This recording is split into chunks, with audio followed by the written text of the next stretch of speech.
Então, Eu assim já estou a conseguir gravar, tá?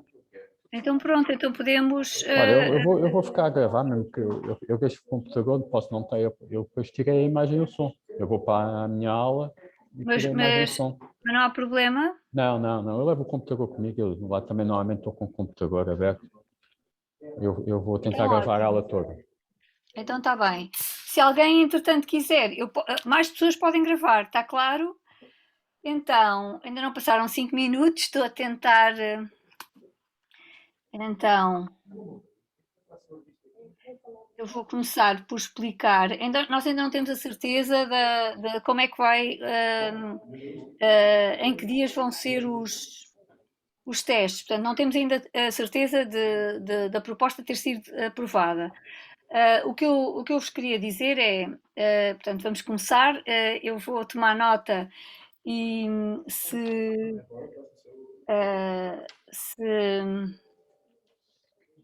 se alguma coisa não ficar clara, depois dizem-me e, portanto, como vocês sabem, eu tento repetir várias vezes, portanto, o que eu digo no princípio, digo no fim, para garantir que todos apanham. Mas o mais importante é o seguinte, continuo com problemas com o Moodle, aliás, o meu colega acho que não sabe porque eu disse de manhã que estava bem e afinal alguém disse que não estava bem, portanto não conseguem entrar. Já pedi de novo ajuda, porque é preciso dar autorização para portanto, ativar a autoinscrição. Eu fiz isso, até se quiserem posso partilhar o ecrã só para. Portanto, está aqui, vou partilhar o ecrã só um segundo.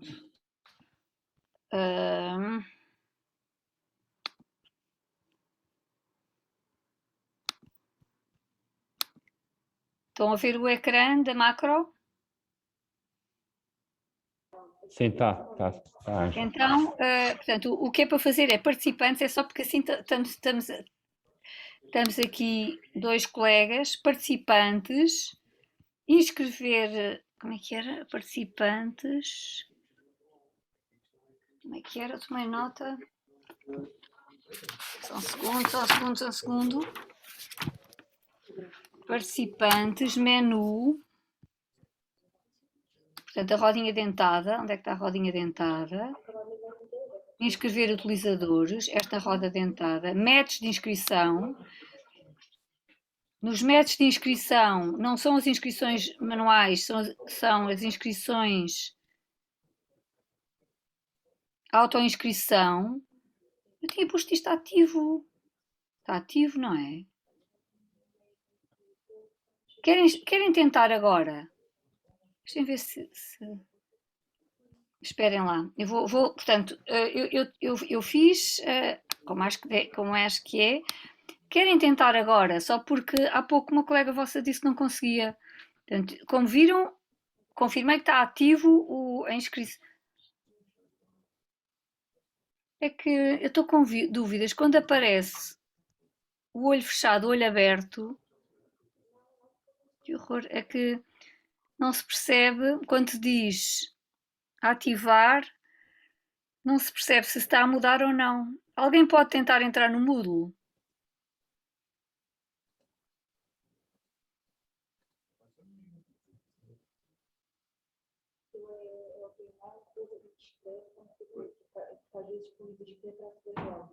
Alguém pode tentar entrar no Moodle, fazem favor.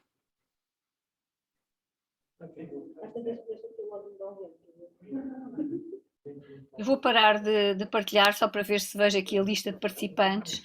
Estão-me a ouvir bem? Mariana, Ana Carvalho, Ana Teresa, Catarina Pinto, Catarina Santos, David Xavier, Diana Borges. Professora, boa tarde. Boa tarde, Catarina. Eu já consegui, professora, deu para inscrever. Excelente. Então, Já consegui. vou só Já avisar, deu. é que eu pedi, estou farta de pedir conseguiram, não é? Mais alguém confirma, além da Eu Catarina? também consegui. Pronto, então em princípio Já está. já quase todos devem conseguir fazer a inscrição na cadeira, então.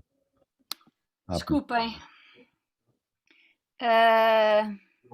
Vou mandar também, tenho que responder ao apoio informático, senão.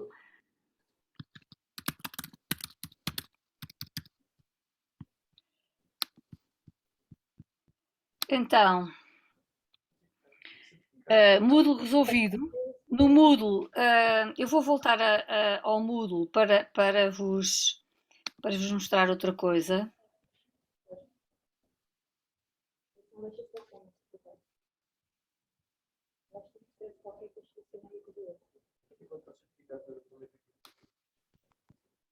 Esperem aí. Moodle. Então,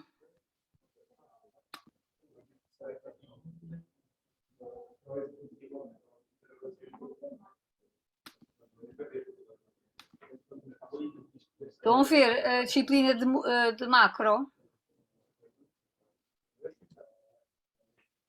Catarina Pinto. Sim, professora. Já. Então estão a ouvir. Então, é só para rapidamente explicar. Aqui estão as propostas das datas dos testes, depois estão aqui programas, parte 1, sebenta, e depois parte 2, inflação, desemprego, crescimento, desenvolvimento, globalização, regionalização. Para o primeiro teste, vem a primeira parte dos slides e da sebenta. A segunda parte não tem slide, não tem sebenta, são só slides.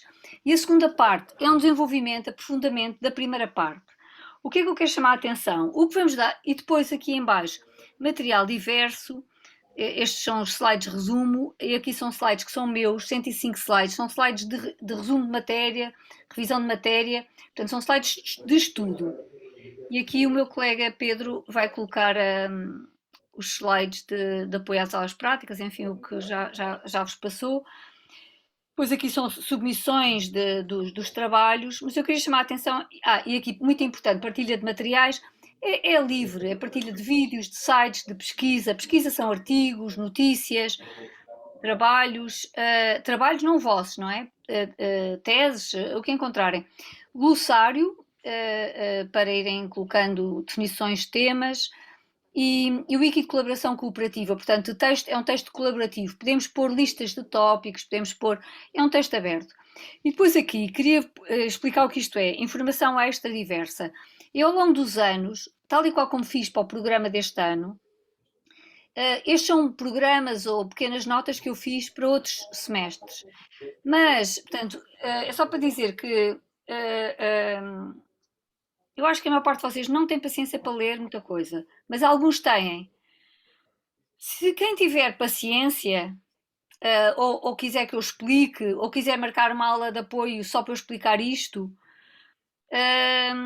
são bem-vindos. Portanto, esta parte é só orientação pedagógica, esta parte são datas importantes,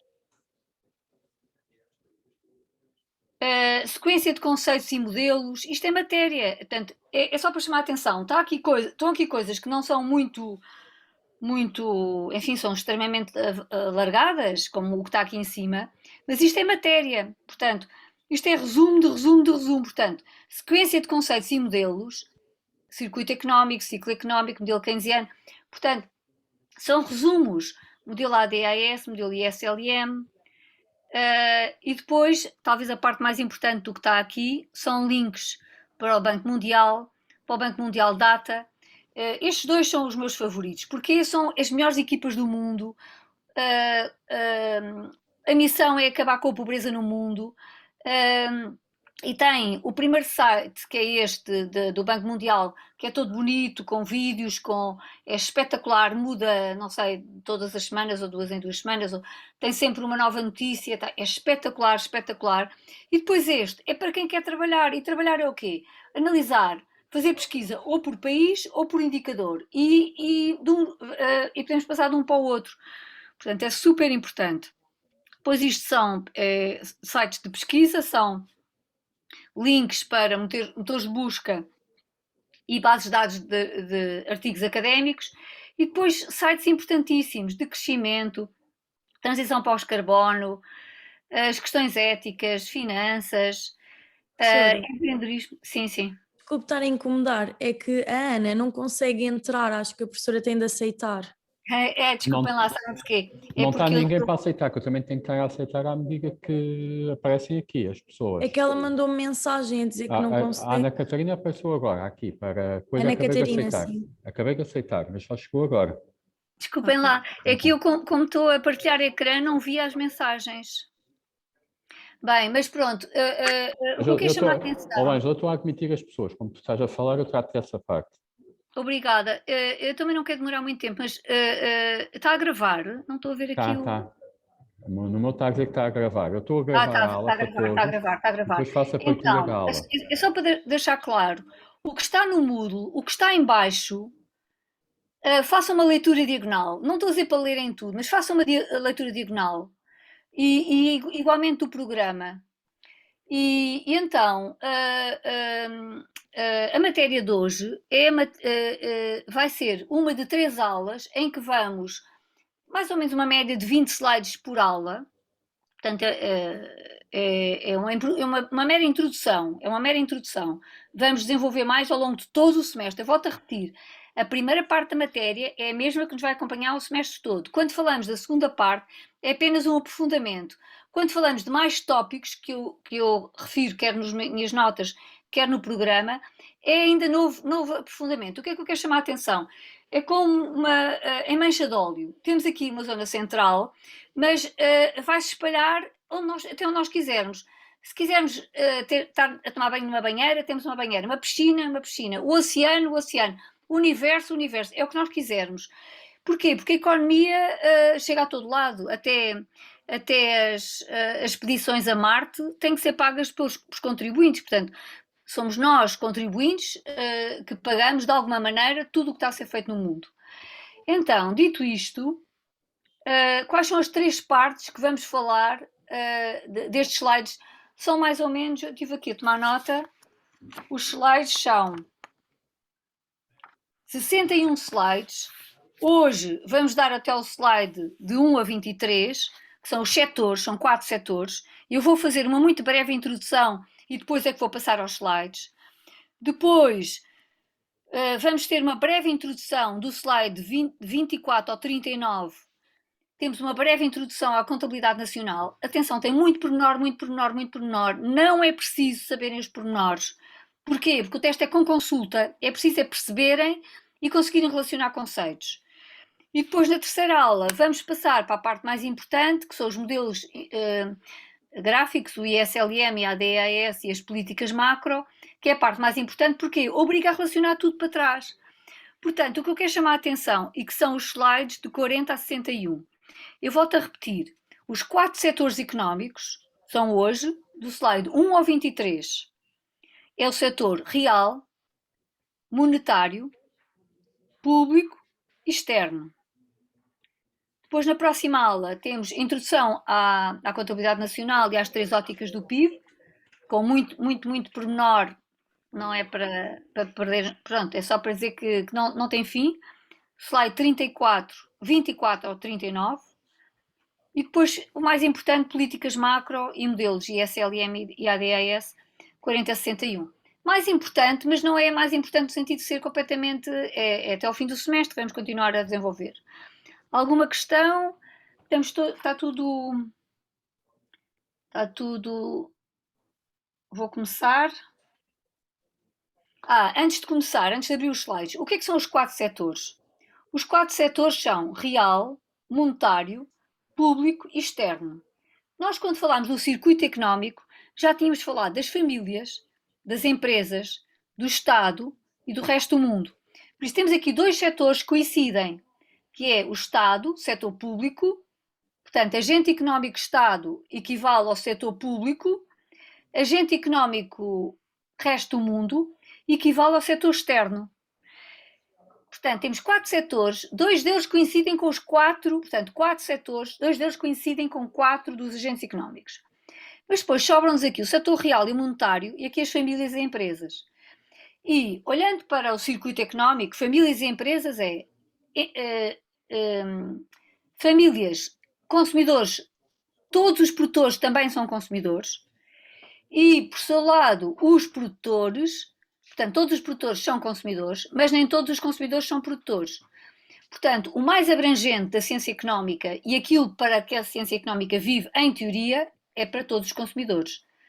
Isto é muito importante que seja dito. Porquê? Porque os consumidores é como se fosse a unidade de medida mais vasta. Ninguém está fora, ninguém pode viver sem consumir. Até para morrermos, quando somos enterrados ou cremados ou o que for, alguém está a pagar, ou nós mesmos já pagámos por esse serviço. Portanto, consumidores é até, desde que nascemos até morremos.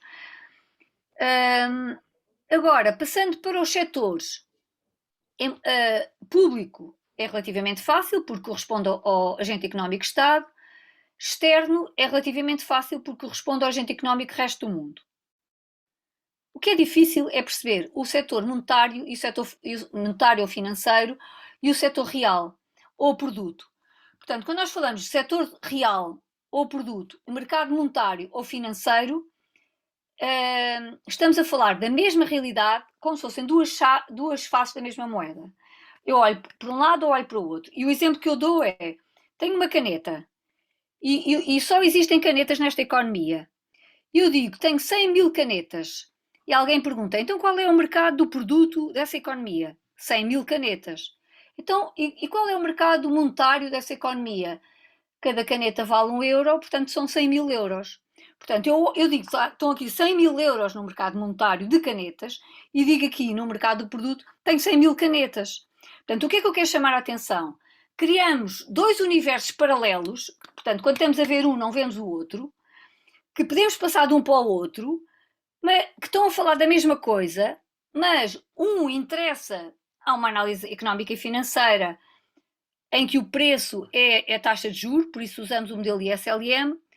O outro é o mercado do produto e o preço que estamos a falar é a inflação, é o preço dos bens e serviços. Eu volto a repetir. Quatro setores. Real, monetário, público, externo. O real e o monetário são a mesma coisa dita de outra maneira. Quer o real e o monetário englobam toda a economia. O real e o monetário, os dois juntos, englobam toda a economia, incluindo o público e o externo. Toda a economia está portanto, quando olhamos para o real e para o monetário, estamos a olhar para tudo, a não ser que eu diga o mercado monetário de Setúbal. Aí estou a dizer outra coisa. Então, ainda bem que isto está a ser gravado, que é para vocês poderem andar para trás e para a frente a achar, porque vocês devem achar, a professora já se perdeu e está a se enganar. Eu acho que não me estou a enganar. Pronto, depois posso chegar à conclusão que não estou a dizer bem, mas estou-vos a dizer, estou concentrada no que eu estou a dizer. Porque eu já dou isto há tantos anos com este slide, portanto eu sei exatamente como é de dizer. É 4 setores. 2 deles estão a representar duas faces da mesma moeda. Estes dois, público e externo, estão a representar uma parte dessa realidade. Agora, e acaba aqui, outro nível de complexidade dos setores. O real não é realidade económica. Hein? Real é produto e produto não é físico. Hein? Não é físico. É bens e serviços. Portanto, inclui o tangível, o intangível, o que se vê, o que se não vê, o corte de cabelo e o shampoo. Portanto, mercado real não é realidade económica. A realidade económica é tudo. O mercado real é o mercado de bens e serviços, ou do produto. Monetário é o mercado monetário, como eu já disse. Público e externo também já disse. Mas o que eu queria chamar a atenção é, o que é, em termos de palavra, de português, o que é que se impõe, o que é que se opõe ao público? Qual é a palavra que se opõe ao público? Uma coisa é pública, o inverso é Catarina Pinto. Agora fica na berlinda. Mas ninguém vai dizer. Privado. Ariana Tiago. Privado. Contrapõe ao público o privado. E o que é que se contrapõe ao externo? O interno. O interno. Então, o que é que eu quero chamar a atenção? Se nós olharmos para uma economia com duas faces da moeda, privado e público, temos tudo. Se nós olharmos para uma economia com duas faces da moeda, interno e externo, temos tudo. Se nós olharmos para uma economia com duas faces da moeda, monetário e real, ou o mercado do produto e o mercado monetário, temos tudo. E acabei. E agora vamos passar aos slides. 23 minutos de aula. E temos 21 participantes. É só para chamarmos a atenção. Eu vou olhar para os slides que desenvolvem porque é que é importante os setores? Porque a contabilidade nacional estuda-se por setores. Porque a negociação salarial, porque a negociação de políticas, porque os lobbies são por setores, mas são uma perversão, os setores são uma perversão. Quem é que vai defender os que não têm interesse? Os interesses de quem não tem voz? Quem? Somos nós, cidadãos comuns, é que vamos dizer, calma, há aqui uma franja da população que nem sequer papéis tem, quanto mais lobby. Nem papéis têm. No mundo há crianças que nascem que dizem não têm país, estão migrantes ou estão em trânsito e se calhar morrem assim. Houve uma notícia aqui há poucos meses de alguém, acho que era alguém de São Tomé e Príncipe, que estava há 70 anos em Portugal a trabalhar, a pagar impostos e nunca tinha conseguido acabar de ter direito à residência e à nacionalidade portuguesa. Eu digo, caramba, como é que isto é possível? Portanto, se não há questões eu vou avançar, porque são 24 slides, acho que é, 23 slides, 4 setores. Pode ser? Quem cala consente.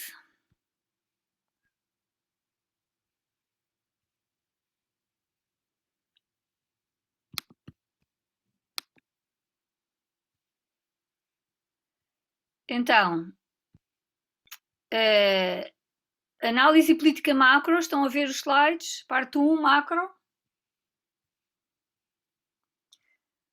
Portanto, o que é que vamos fazer? Vamos apresentar um quadro estruturado de ferramentas para a compreensão da análise da realidade macro, centrado em 4 principais setores: real, monetário, público e externo. Aqui está escrito público não financeiro, porque o próprio setor público financeiro está incluído aqui no monetário. E aqui, monetário, bancário, não é só bancário, por exemplo, inclui seguradoras, serviços financeiros, estão incluídos. Posso passar? Porque eu já expliquei, está bem? Vou passar.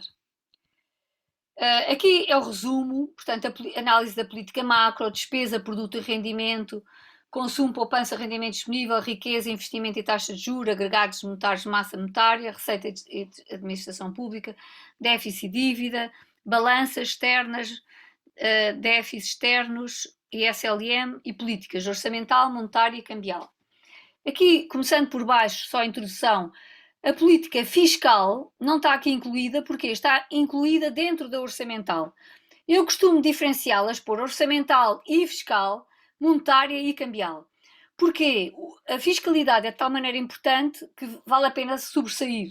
Portanto, temos orçamental, tem a ver com os gastos públicos, fiscal tem a ver com os impostos, monetária tem a ver com o investimento e com a taxa de juros, cambial tem a ver com a taxa de câmbio.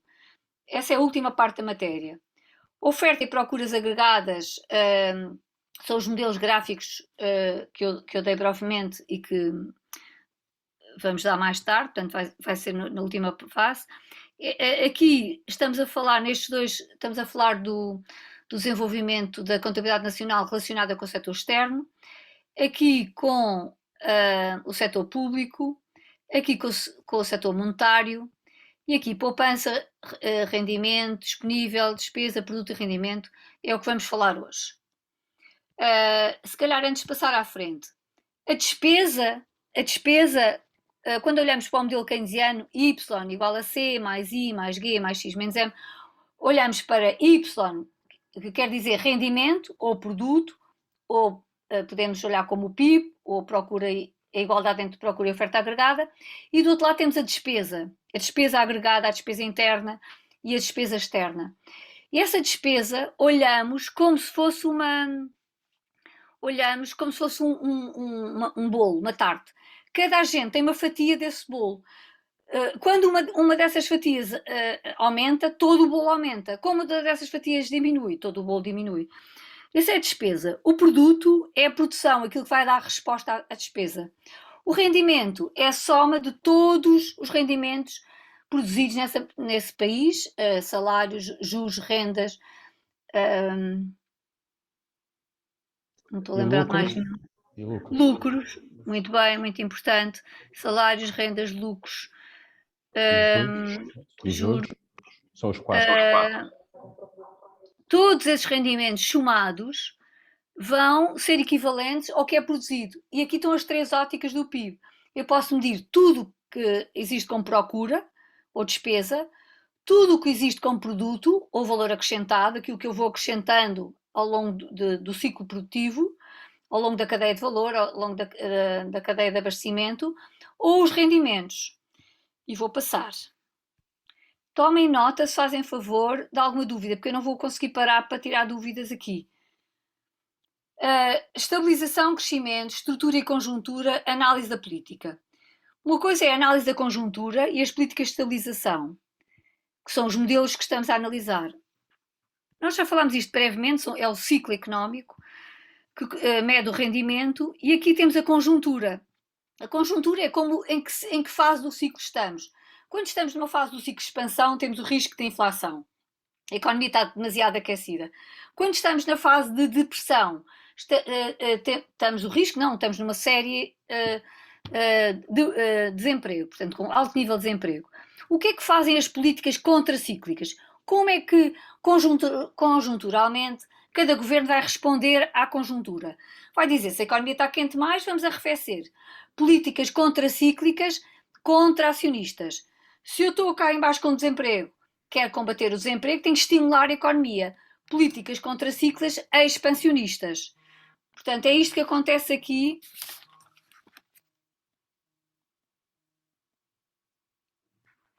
É isto que acontece aqui no ciclo económico.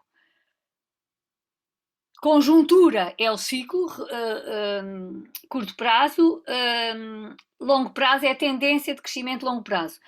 Aqui é o PIB efetivo, ao longo do ciclo temos o PIB efetivo, no traço temos o PIB potencial, a situação ideal que não temos nem inflação nem desemprego.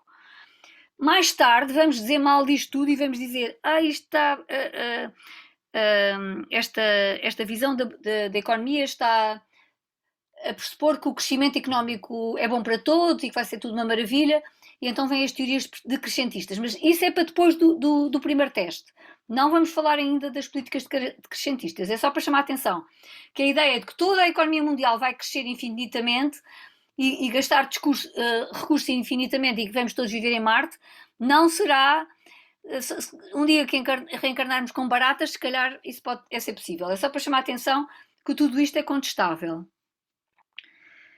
Vou passar no slide. Então, setor real. Primeiro slide do setor real. Agregados e relações macrofundamentais. Oferta e procura no mercado do produto. Chamamos produto Y, despesa D. E em equilíbrio, portanto, por definição, quando dizemos equilíbrio, como é que definimos esse equilíbrio? Dizemos que Y é igual a D. Vocês lembram-se que em micro punhamos AD igual... Não. A QS igual a QD. A quantidade... Portanto, em equilíbrio, temos um preço de equilíbrio e uma quantidade de equilíbrio em que S igual a D. Lembram-se de calcular o preço e a quantidade de equilíbrio? É isso que acontece. E aqui identificamos uma equação de equilíbrio para a despesa que ainda só tem um setor, porque reparem, nós temos mais 3 setores. Portanto, aqui não temos a equação keynesiana completa, temos só a equação keynesiana do setor real, consumo mais investimento.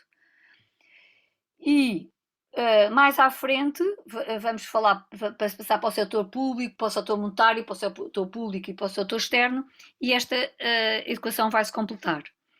Portanto, a equação de equilíbrio é por definição. No equilíbrio temos a procura igual à despesa, o rendimento igual o produto igual à despesa, por sua vez é igual ao rendimento, aqui não está escrito, mas o Y lemos como rendimento, e a despesa ou procura interna, que corresponde à soma do consumo mais o investimento. O consumo é das famílias, investimento das empresas, se vocês se lembrarem do circuito económico. Consumo das famílias, investimento das empresas. Estas variáveis, consumo e investimento, são dependentes de quê? O consumo é dependente do rendimento, é uma variável sensível ao rendimento e sensível aos impostos.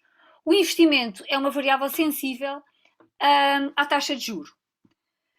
E quando olhamos aqui propensões médias e marginais a consumir ou a investir, o que é que querem dizer? Querem dizer que, em média, quanto é que eu vou poupar ou consumir quando aumenta o meu rendimento.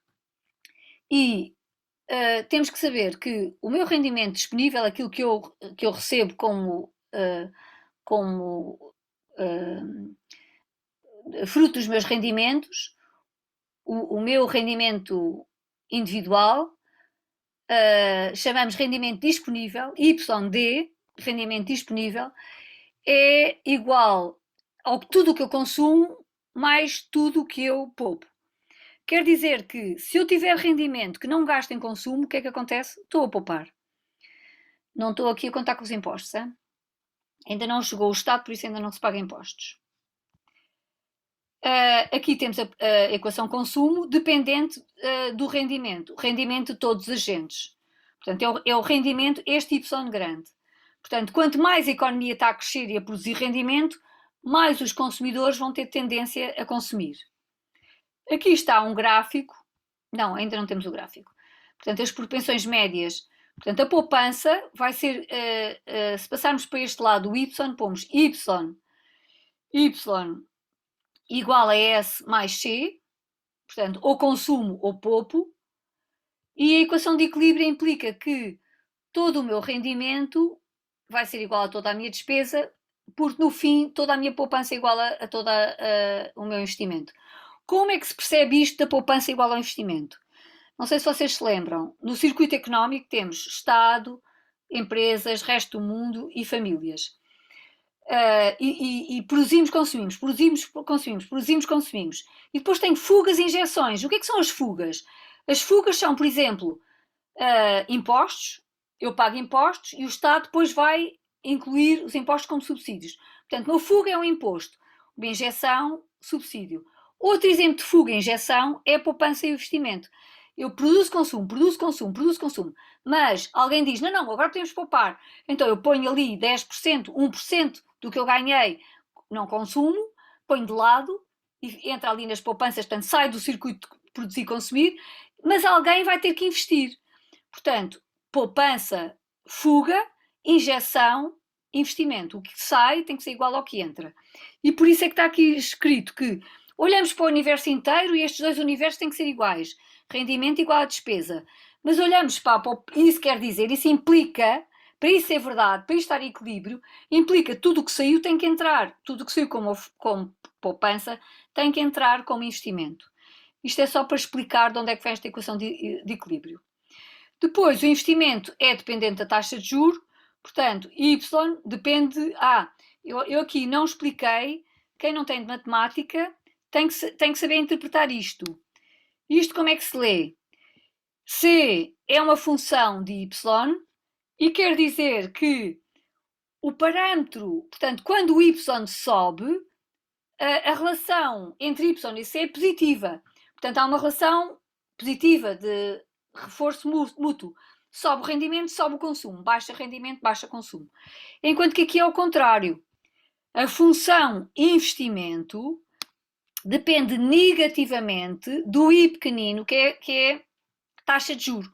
Portanto, I, função investimento, depende negativamente, portanto, o parâmetro é negativo, a relação é uma relação inversa. Um sobe e outro desce. Quanto mais baixo for a taxa de juro, mais eu vou investir. Quanto mais alta for a taxa de juro, menos eu vou investir. Aqui estou a propensão, estamos a falar aqui rendimento e consumo, portanto isto é a função consumo, que primeiro sobe muito e depois para níveis maiores de rendimento já não é tão alta, a propensão marginal a consumir. E aqui temos propensão média e propensão marginal. Isto não vem para o teste, isto é só para chamar a atenção que podem usar como comentário, ou como, mas é porque há alunos que veem isto logo no início e dizem eu não percebo nada disto, isto vem para o teste. Não, isto não vem para o teste como está. Podem usar como exemplo, mas não é só para chamar a atenção que é para explicar o que é que acontece à função consumo ao longo de quando cresce o rendimento. E já estamos no setor monetário. Como eu disse, como sabem que eu me disperso, ou não é disperso-me, porque eu não me disperso, eu quero dizer muitas coisas em vários níveis e depois parece que estou perdida, mas não estou. E o que faz é que passa o tempo e eu já não dei por isso. Por isso, por favor, tomam nota de onde é que eu vou mais devagar. E vou mais devagar às vezes que forem precisas. Fazemos reuniões Zoom às vezes que forem precisas. Enfim, reuniões Zoom, fim de semana, ao telefone. Portanto, durante este fim de semana, enviem-me um SMS e eu ligo de volta. É só para chamar a atenção, podem passar essa mensagem. Este fim de semana e qualquer um. Se eu não puder é porque, se eu não responder é porque não posso. Quer dizer, não posso na hora, mas numa semana, num espaço de uma semana, toda a gente tem a resposta. Setor monetário, portanto, mais uma vez é o outro lado da moeda do setor do produto. Quais são os grandes agregados? Quais são as maiores formas de ter riqueza? Moeda, obrigações, ações e ativos físicos. Um conceito fundamental de política macro monetária e de conceitos de moeda não está nos slides, que é a liquidez. Não é possível perceber o mercado monetário sem perceber liquidez. E liquidez é a capacidade que um ativo tem de se transformar em meio de pagamento. E o que eu quero chamar a atenção é, a moeda é o meio de pagamento mais líquido de todos, é água. E aqui passamos da água para gelo. Conseguem beber gelo? Ninguém consegue beber gelo. Um granizado a gente ainda consegue derreter na boca. Portanto, obrigações e ações são granizado, moeda é água, ativos físicos são gelo. E depois ainda temos aqui água em estado gasoso, que são as finanças éticas. Bem, agora já estou a brincar convosco, mas é só para chamar a atenção que é muito importante. Moeda é o mais líquido de todos, obrigações, ações são um papel que alguém tem que vender, alguém tem que comprar para eu conseguir vender, para eu o tornar líquido, e ativos físicos é a mesma coisa. Eu tenho um Rolls Royce, eu tenho uma casa de luxo, mas morro de fome se ninguém me quiser comprar e eu não tiver dinheiro para comprar pão ou para comprar água. Massa monetária é a quantidade de moeda que existe na economia, engloba agregados monetários, e o que é que temos aqui? M1, M2 e M3 são cumulativos. O M3 engloba o M2, que por sua vez engloba o M1, mas vamos acrescentando níveis de menor liquidez. M1 é o mais líquido de todos, circulação monetária, portanto completamente líquido. Depósitos à ordem equiparados já consideramos líquidos, já pagamos tudo com cartão. Depois, depósitos a prazo equiparados é o M1, portanto já não é assim tão fácil não é de um dia para o outro, ou pode não ser de um dia para o outro. Títulos de dívida de curto prazo também, não é assim tão líquido, mas continua a ser considerado moeda. Portanto, os títulos de dívida de curto prazo continuam a ser considerados moeda. Moeda M3 é mais líquida, menos líquida, portanto engloba as formas menos líquidas. Do setor monetário, o que é que temos? Temos a oferta e procura de moeda e então vamos controlar a massa monetária. Quem é a autoridade máxima da política monetária? Banco Central. O Banco Central português, de Portugal, não controla a massa monetária. Porquê? Porque nós temos uma moeda comum, uma moeda única, que é comum à zona euro. Os países da zona euro partilham, portanto, o Presidente do Banco de Portugal, o Presidente do Banco de Espanha, o Presidente de toda a zona, de cada país da zona euro, senta-se no Conselho de presidentes dos bancos centrais dos países membros e formam o Conselho do Banco Central Europeu. Portanto, a presidência do Banco Central Europeu é partilhada por todos os bancos centrais de todos os países dos Estados-membros da zona euro. Não há política monetária de países, Espanha, Portugal, França, não. Há política monetária da zona euro. Temos política fiscal espanhola, portuguesa, etc., mas a política monetária é única. E que política é essa? Primeiro, saber o que é procura e oferta de moeda. O que é a procura de moeda? É quem precisa de moeda para investir. Por exemplo, eu quero construir uma fábrica e vou pedir um empréstimo. Eu estou a procurar moeda. Quem é que oferece moeda? São os credores, quem deposita moeda, quem faz os empréstimos. O Banco Central, os bancos centrais só regulam o mercado, mercado monetário. Os bancos centrais têm como principal objetivo o controle da inflação, são mandatados para serem independentes do governo, portanto, são estruturas administrativas públicas independentes do governo. Têm uma política autónoma, exatamente para poderem defender a inflação, controlar a inflação. E vão controlar a oferta e a procura de moeda como? Mexendo com a procura, intervindo no mercado, fazendo variar a taxa de juros. Não, o Banco Central Europeu, não, os bancos centrais, quaisquer que sejam, não, eu fiz um à parte em relação ao Banco Central Europeu e o Banco de Portugal, mas esqueçam, vamos esquecer que estamos na Europa, esquecer que estamos em Portugal. Vamos falar de uma economia, não interessa qual é, pode ser a zona euro, não interessa, pode ser o Brasil, a China, os Estados Unidos, não interessa. Temos um Banco Central, temos uma política monetária. O que é que faz esse Banco Central? Vai controlar a massa monetária com operações que só têm a ver com a banca comercial. Portanto, o Banco Central só empresta e recebe empréstimos, ou recebe, sim, empréstimos, não são empréstimos, são depósitos da banca comercial. Por sua vez, a banca comercial vai receber e fazer empréstimos para a banca, para as empresas e para os privados, os consumidores.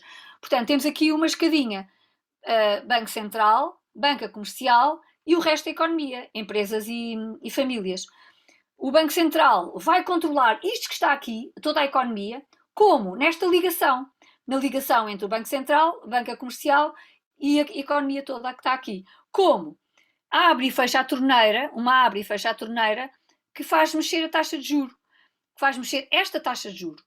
Então, como é que faz? Estas são as principais medidas: operações de open market, ou mercado aberto, condições de crédito ao restante sistema bancário, taxa de redesconto e taxa de reserva legal, formas de controle relativos à oferta de moeda, com empréstimos diretos do Banco Central do Estado e situação de superávit da balança de pagamento.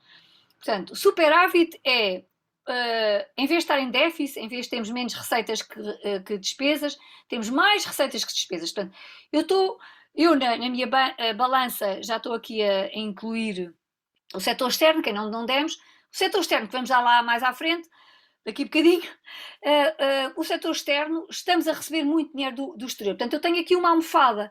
O Banco Central pode usar essa almofada. O Banco Central também pode fazer empréstimos diretos, quer ao Estado. Portanto, é um financiador do Estado. Pode ser. Portanto, é só para dizer que isto é possível. Outra forma é condições de crédito ao restante sistema bancário. Era aquilo que eu estava a dizer. Banco Central, banca privada e o resto da economia. Empresas empresas e privados. Empresas e famílias. O que é que faz? Taxa de redesconto. É a taxa de juro que o Banco Central empresta à banca privada. Se eu subir esta taxa, estes aqui vão ter que subir esta. Portanto, eu subo esta sobe, aqui estou a criar menos liquidez. Porque está tudo... Ninguém quer pedir dinheiro emprestado, ninguém quer pedir dinheiro emprestado porque a taxa de juros está altíssima. A taxa de juros está altíssima. Porque o Banco Central quer apertar, então aumenta a taxa de redesconto, a banca privada responde, aumenta a taxa de juro, a taxa de juro faz diminuir o investimento, ninguém quer, portanto, não há liquidez, ninguém se mexe. Outra maneira é a taxa de redesconto baixa, porque eu quero estimular a economia, quero estimular, estou desemprego, quero estimular, medida expansionista, baixa a taxa de redesconto, portanto a taxa que o Banco Central empresta à banca privada, esta baixa, e aqui temos uma liquidez a subir. Taxa de juros baixinha, toda a gente quer pedir dinheiro emprestado. Compra-se carro, luas de mel até sei lá onde, enfim. Grandes investimentos. Para quê? Para combater o desemprego, para política expansionista. Taxa de reserva legal é outra maneira de abrir e fechar a torneira que o Banco Central, em relação à banca privada, consegue controlar o que está aqui deste lado, que é a economia como um todo. Como? O que é isto, a reserva legal? Por obrigação, a banca privada, se recebe 100 euros de um empréstimo, se a taxa de reserva legal for 20%, tem que imediatamente pôr 20%, portanto, tem que pôr 20 euros dos 100 que recebeu de depósito, tem que pôr aqui no cofrezinho do Banco Central. Para quê? Como almofada para toda a economia. Mas esta taxa de reserva pode subir ou descer. Quanto maior for a taxa de reserva, mais aperta o cinto da liquidez, portanto, menos disponibilidade financeira há. Imaginem que só para 50%. Para cada 100 euros, 50 euros têm que ir para a reserva. O que é que isso faz? Está tudo, deste lado está tudo aflito. Querem comprar casa, querem investir, querem casar, querem ir não sei para onde. Não conseguem. Porquê? A taxa de reserva está enorme. Portanto, não dá. Não há. E outra, o inverso é verdade. Eu estou com uma taxa de reserva de 20, passo para 10, ou passo para 1, ou passo... Aliás, só para terem uma ideia, há alguns anos, e até esta parte, estamos com taxas de juros reais negativas. Negativas é o Banco Central está a emprestar à banca privada a taxas de juros negativas. Para quê? Para ver se força a emprestar aqui a... Portanto, é só para dizer que quando olhamos... Mas agora estamos a dar tudo teórico, tudo super abstrato. Vamos ter até o resto do semestre para levantar isto a pente fino. Não é... Portanto, isto é só terem ideia geral do funcionamento. Portanto, já falei, taxas de desconto, taxa de reserva legal, operações de open market. Essas operações de open market são muito engraçadas. Ações e obrigações. Eu tenho aqui um papelinho. Este papelinho diz ação. Tenho aqui, este aqui é o meu horário, este aqui é o calendário, mas um diz assim, ação, outro diz assim, obrigação. A diferença entre ações e obrigações é que as obrigações são indexadas, portanto, têm algum nível de segurança, ou indexadas, ou montante fixo, enquanto que as ações têm mais volatilidade, portanto, não estão indexadas, não estão protegidas, portanto, ambas são papelinhos, mas têm representações contabilísticas e económicas diferentes. O que é que acontece nas operações de open market? O Estado quer, portanto, o Banco Central, como Estado, quer usar aqui a banca privada para sugar liquidez aqui da realidade económica, das empresas e das famílias. Como? Quer injetar dinheiro. Injetar dinheiro quer dizer, quer uma política expansionista. Porque está tudo no desemprego, injetar dinheiro. Como? Quem já é detetor de obrigações esta obrigação diz aqui 100 euros, esta diz 100 euros. E o que é que diz o Banco Portugal? Diz assim, eu estou a comprar ações e obrigações. E os privados e as empresas vendem e recebem 100 euros. O que acontece quando fica-se com dinheiro e eu não tenho papelinho, tenho o dinheiro? Isso estimula... Portanto, eu se tiver 100 euros no bolso, vou gastá-los. Se tiver um papelinho, não posso, está lá escrita a ação, tenho que esperar para a próxima venda. E vice-versa. Portanto, as operações de open market são operações de compra e venda de títulos de dívida pública ou de ações.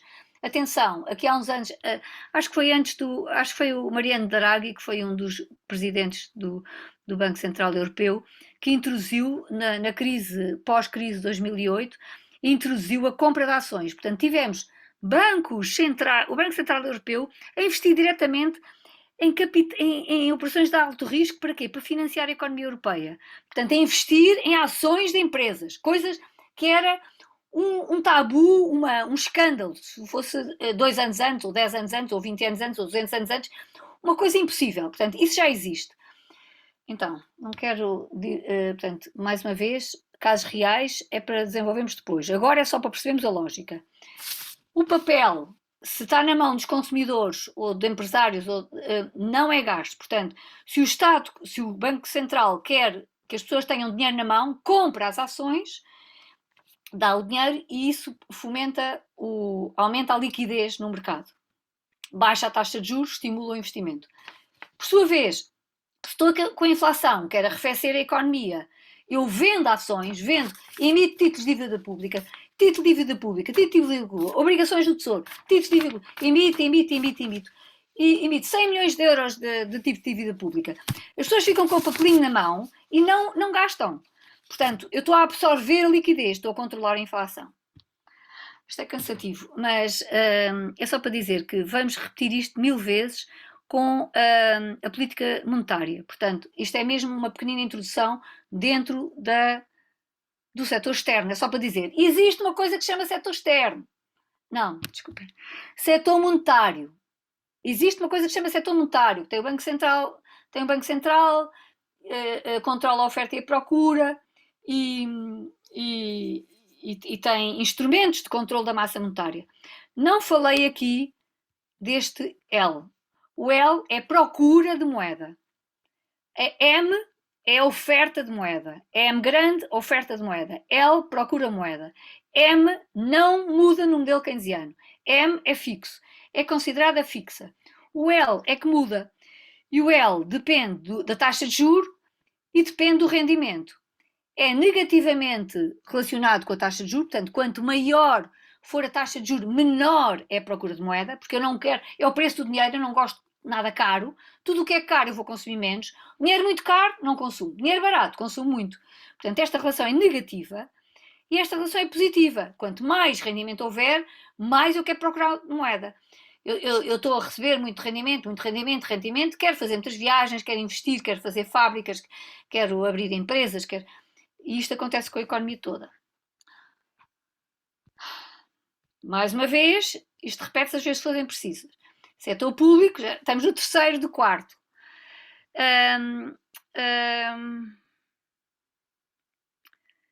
O que é que temos no setor público? Temos grandes agregados, grandes relações, relações macrofundamentais. Vamos desenvolver isto mais na próxima aula com a contabilidade nacional. Mas, em termos gerais, temos as receitas e as despesas da administração pública e temos um grande documento, o orçamento. O orçamento é um plano.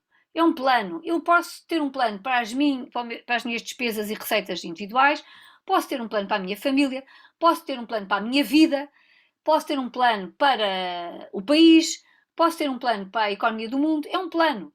É um plano que é um documento que é proposto por o Governo e aprovado na Assembleia da República, como vocês sabem, que está a ser discutido o orçamento para 2022, anual, mas pode não ser anual. Nós podemos ter um orçamento diário, enfim, só para chamar a atenção que o documento é orçamento. Planeamento dentro de um prazo e dentro de um território. E depois temos conta geral do Estado. A conta é até que ponto é que aquilo que eu planeei receber e gastar foi cumprido ou não. E pode ter sido cumprido ou não por razões que são da minha culpa, porque eu decidi ir 3 vezes por semana ao cinema e só tinha planeado ir uma por mês, portanto o meu orçamento foi todo para o cinema, ou porque choveu muito, ou porque houve um tsunami, enfim, só para dizer que o que acontece na realidade, a conta geral do Estado vai refletir o que aconteceu na realidade, que pode não ter nada a ver com o que aconteceu no orçamento. Isto é a primeira coisa muito importante. A outra coisa é, contas das administrações públicas não só Estado, portanto o Estado inclui setor público administrativo, SPA. Então os principais componentes, em que temos orçamento, receitas e despesas, receitas correntes de capital, despesas correntes e de capital. E vamos aqui desenvolver. As despesas correntes, portanto, são os juros da dívida pública, é uma fatia grande da despesa. E o que é a dívida? A dívida é o acumular dos déficits. Portanto, o déficit é, cada ano, eu recebo de impostos, são as receitas do Estado, e pago subsídios, e pago ajudas do Estado, e pago gastos e investimento. A diferença entre o que recebo e o que gasto como Estado por ano agora já me perdi, é o déficit, ou déficit ou superávit. Portanto, eu tenho o déficit ou superávit anual, por ano. Para cada orçamento, para cada ano, eu acabei o ano com déficit ou com superávit ou com saldo equilibrado das contas públicas. Todos os déficits acumulados vão dar a dívida. A dívida é o acumular dos déficits ao longo dos anos. Eu tenho dívidas de há muito, muito tempo. Portanto, eu cada ano, imaginem, este ano tenho um bocadinho de déficit, esse déficit vai juntar à dívida que eu já tenho. Não existe uma medida de déficit, nem existe uma medida de dívida que seja consensual, mas há sim há uma medida que é tida como desejável pela política europeia, pela União Europeia, mas não tem nada de ciência económica. Não tem nada de ciência económica. É uma medida arbitrária, completamente arbitrária. Decidiu-se que era esse valor. Esse valor é altamente contestado, altamente discutido, e se forem ver as dívidas e os déficits dos países mais ricos do mundo, é bradar aos céus. Mas, mais uma vez, isso é para discutir depois do primeiro teste. Agora, o que é que vocês percebem? O que é o déficit e o que é a dívida? O déficit é a diferença entre as receitas e despesas, quando temos mais despesas que receitas, anual. O superávit é quando tenho mais receitas que despesas, portanto eu posso ter mais receitas ou mais despesas, tenho superávit ou déficit anual, junto o déficit todo e tenho uma dívida. O valor máximo para a dívida é de 60% do PIB, o valor máximo para o déficit é de 0,3% do PIB. Portanto, vemos o PIB cada ano, vemos como é que a dívida se relaciona com esse PIB e dizemos que desgraça. Por isso é que, quando estamos em recessão, é uma desgraça, porque passamos a ter uma relação da dívida em relação ao PIB altíssima, porque o denominador cresceu, faz com que este rácio aumente gigantescamente. É isso que acontece quando se está em recessão. Quando se está em recessão, os países pobres ficam muito mais pobres. Aconteceu com a Grécia, com a Irlanda, com a Espanha e com Portugal. Chamamos os PIGs. Se quiserem ir procurar o que são os PIGs, é Portugal, Irlanda, Grécia, PIGs. Essa é o quê? Grécia, Espanha. Caramba, já estava a ver que não sabia dizer. PIGs, portanto, todos os países latinos mais Irlanda. Então, estávamos a falar da dívida, diferença entre dívida e déficit, despesas correntes. Os juros da dívida pública fazem parte das despesas correntes. As transferências do Estado, TR é transferências para as famílias, os subsídios às empresas privadas, as transferências para as empresas públicas, tudo isto são transferências do Estado. E o consumo público, os gastos, consumo público, consumo intermédio e despesas com pessoal. Vamos voltar a tudo isto, portanto, vamos avançar. Por sua vez, as despesas com capital é a formação bruta de capital fixo, é investimento, não sei se vocês sabem esta sigla, formação bruta de capital fixo, isto dá-se em contabilidade. Portanto, o investimento público é infraestruturas, habitações, máquinas, equipamentos e tecnologia. Tudo isto é infraestrutura, tudo isto é investimento público. Depois, em relação às receitas, temos impostos diretos e impostos indiretos. Quais são os exemplos dos impostos diretos? Imposto sobre os rendimentos, o IRS, imposto sobre os rendimentos coletivos, IRC. Portanto, imposto sobre os indivíduos, as famílias, imposto sobre as empresas, IRC. Esses são os diretos. Exemplos de impostos indiretos. O MIT também é o imposto municipal, o imposto sobre transações de imóveis, enfim, o IMT, não é? Eu estou a dizer mal. Portanto, há uma lista infinita de impostos, estamos a dizer no geral. Os diretos é aqueles que dizem, faz isto, paga isto. E vê-se. Os indiretos é aqueles que nós não vemos. Quais são? Os impostos sobre o consumo. Nós estamos a consumir, implicitamente está ali o imposto e nós não estamos a ver. Atenção que nos Estados Unidos esse imposto não aparece quando se vê o preço, não aparece. Para quê? Toda a gente sabe qual é o IVA, portanto o IVA é muito mais visível. Em Portugal só temos que, se formos ler na fatura, está lá, mas não está nos preços, portanto é só para dizer que os americanos são muito mais corretos. Portanto, estamos a falar de receitas. Déficit, dívida. Déficit orçamental. O saldo orçamental é quando as receitas públicas e as despesas públicas estão iguais, temos um orçamento nulo, as contas do Estado equilibradas. O que recebemos em impostos é igual ao que gastamos em subsídios, em gastos, em investimento. Ou recebemos muito, temos aqui um excedente orçamental e temos aqui um déficit orçamental. Países que tradicionalmente têm déficits orçamentais são Estados Unidos, Portugal também, mas Estados Unidos. países que tradicionalmente têm excedente orçamental, China.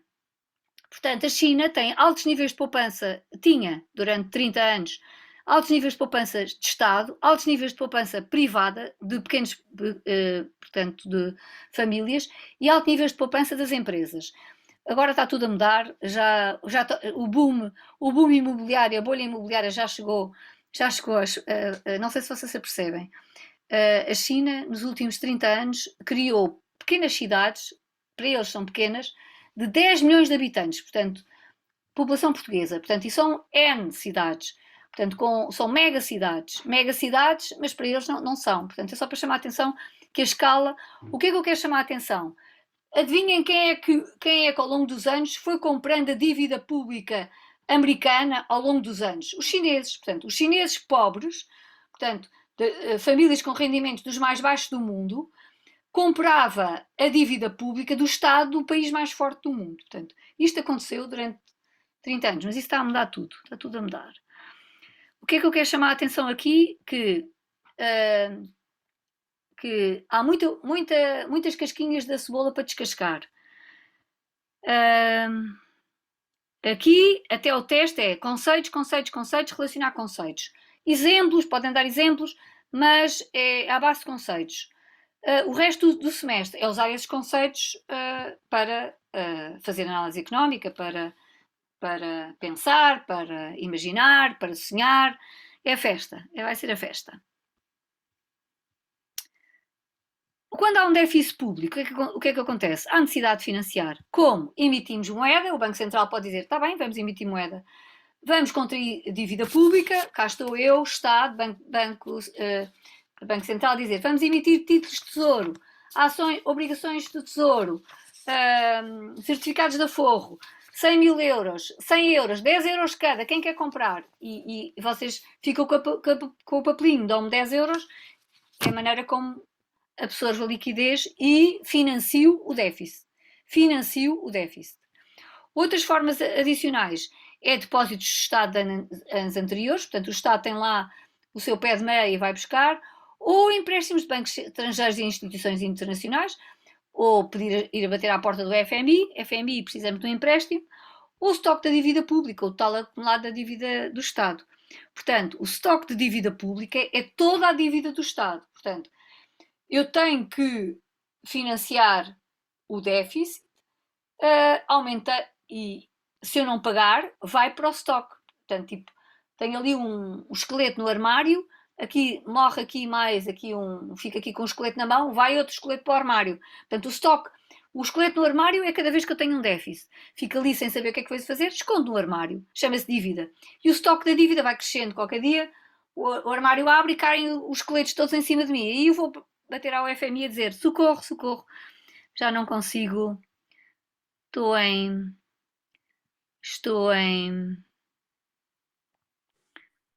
colapso.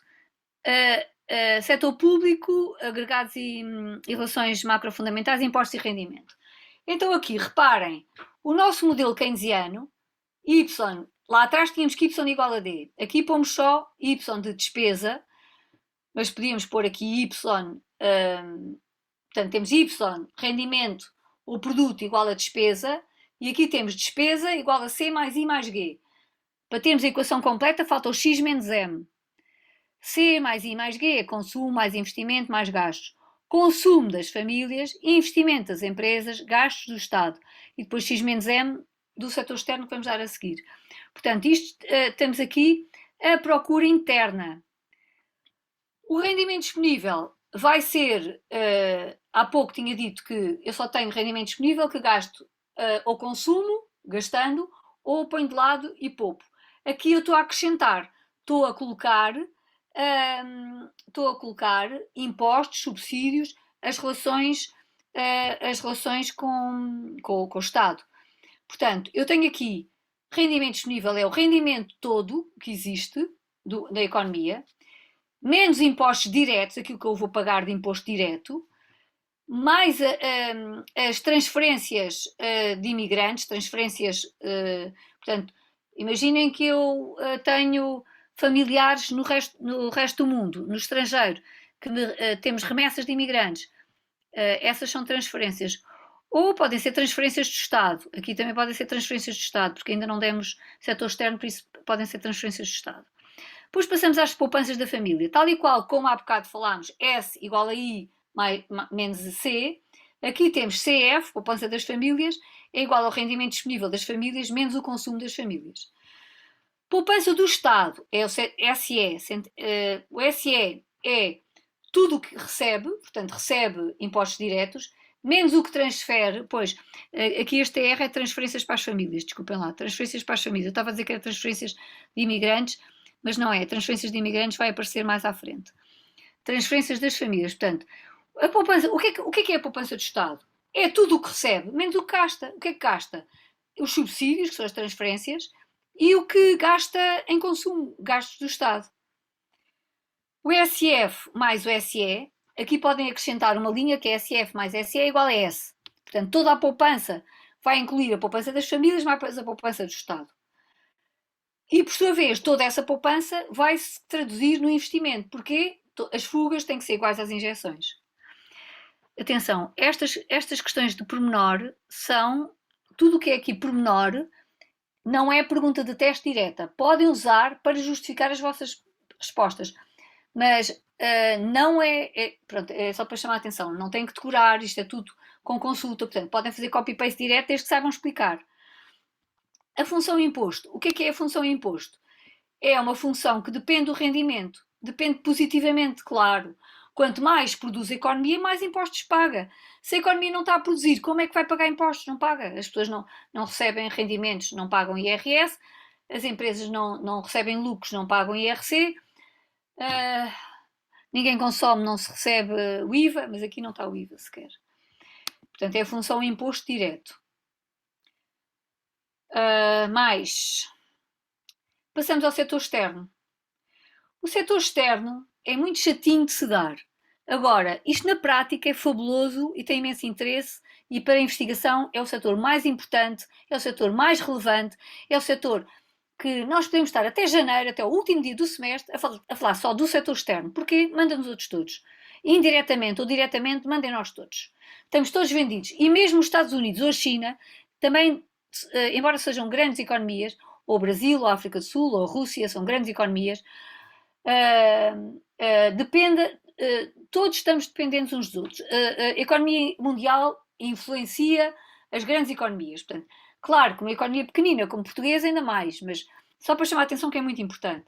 Portanto, este setor externo, esta parte da matéria, é muito chatinha de dar e de receber, mas, portanto, é leitura diagonal, estudo, saber o que é que são as definições principais, mas perceber é o papel que o setor externo tem na economia.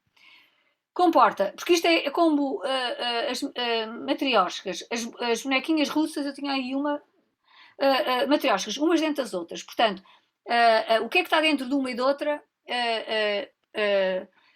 mais uma vez, é perceber as grandes relações. Portanto, quais são as três grandes balanças? Corrente, capital e financeira. E é para explicar que esta é das áreas de contabilidade as mais antigas do mundo, mais antigas. Portanto, e a contabilidade vai avançando, mas depois a formalização contabilística não avança. Avança com décadas ou séculos de desfazamento. Portanto, temos realidades que interessam a meia dúzia de pessoas, mas que, para a maior parte das pessoas que quer saber de economia, não é esse valor que interessa, é outra medida, é outro índice, é outra variável. Portanto, temos que saber, porque temos que falar a mesma linguagem, mas temos que perceber o limite que têm estas linguagens completamente herméticas. Portanto, balança de corrente, capital e financeira. Por sua vez, a corrente, portanto, corrente, capital e financeira. A diferença entre capital e financeira é interessante. Capital tem a ver com aquilo que se investe e financeira tem a ver com de onde é que vem, portanto, como é que eu financio este montante. Portanto, são também duas faces da mesma moeda. Enquanto que a corrente tem a ver com comercial, serviços, rendimentos, transferências correntes e unilaterais. Portanto, a corrente tem estas quatro. A balança de bens e serviços, por sua vez, inclui estas duas, a comercial e a balança de bens e serviços. Portanto, estas BBS, Balança de Bens e Serviços, é a que vamos usar mais. Portanto, esta vai ser a mais importante, é a que vamos usar mais e é aquela que corresponde aos X menos M, as exportações líquidas. Enfim, nós simplificamos e dizemos setor externo, balança de bens e serviços. Porquê? Porque as outras estão encadeadas. Porque inclui a balança comercial e a balança de serviços. A rúbrica de capital inclui as transferências de capital e a balança financeira, investimento direto estrangeiro, investimento carteira e empréstimos. Portanto, eu disse-vos, balança de capital são as transações de capital, transferências, e financeira é de onde é que vem, portanto, é como se fosse uma sofisticação da de capital. Por exemplo, investimento direto estrangeiro, é das rúbricas mais importantes nas transações internacionais. Investimento direto estrangeiro quer dizer que ou do Brasil para Portugal, é investimento direto estrangeiro, é uma empresa ou particulares brasileiros que compram ativos portugueses em Portugal, ou vice-versa, residentes em Portugal, portugueses, empresas portuguesas que compram ativos no Brasil. Isso chamamos de investimento direto estrangeiro. Portanto, do país para o exterior. Portanto, de nosso para lá, para o resto do mundo para nós. Investimento direto estrangeiro. É o IDE. Eu volto a repetir, se alguém quiser investir já num tema, pesquise sobre investimento direto estrangeiro. A história do investimento direto estrangeiro, a história dos tigres asiáticos, a história do que aconteceu nos anos 90, portanto há 30 anos, é de fazer chorar as pedras. É surreal, completamente surreal. Depois, investimento de carteira. O que é a carteira? A carteira é um portfólio. O que é investimento de carteira? É, eu não compro uma fábrica inteira no Brasil, o Brasil não compra uma fábrica inteira em Portugal, eu compro 10% da empresa portuguesa, 5% da empresa... Portanto, eu invisto ou fundos, portanto, é investimento de carteira. Carteira é portfólio de ativos. E depois empréstimos contraídos e concedidos ao exterior. Portanto, é só para perceberem, capital é transferências de capital, financeiro é, já vamos, earmark, é como se fosse marcar a orelha de onde é que vem aquele capital, para que é que serve, o que é que faz. E volto aqui atrás, balança corrente, comercial, serviços, rendimentos, transferências unilaterais, balança de bens e serviços inclui a comercial e serviços, e voltando outra vez atrás, as três grandes, corrente, capital e financeira.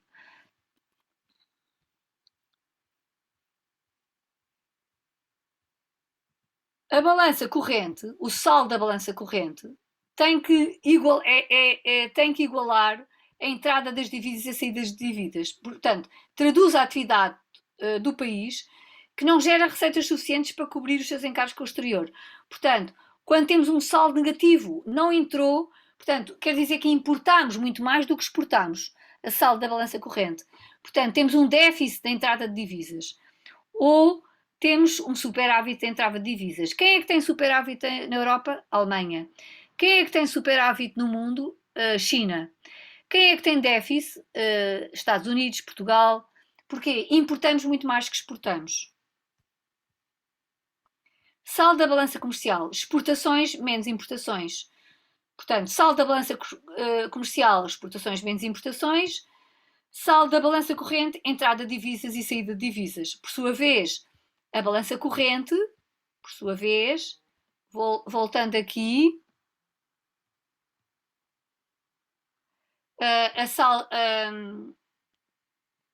a balança de comercial está dentro da balança corrente.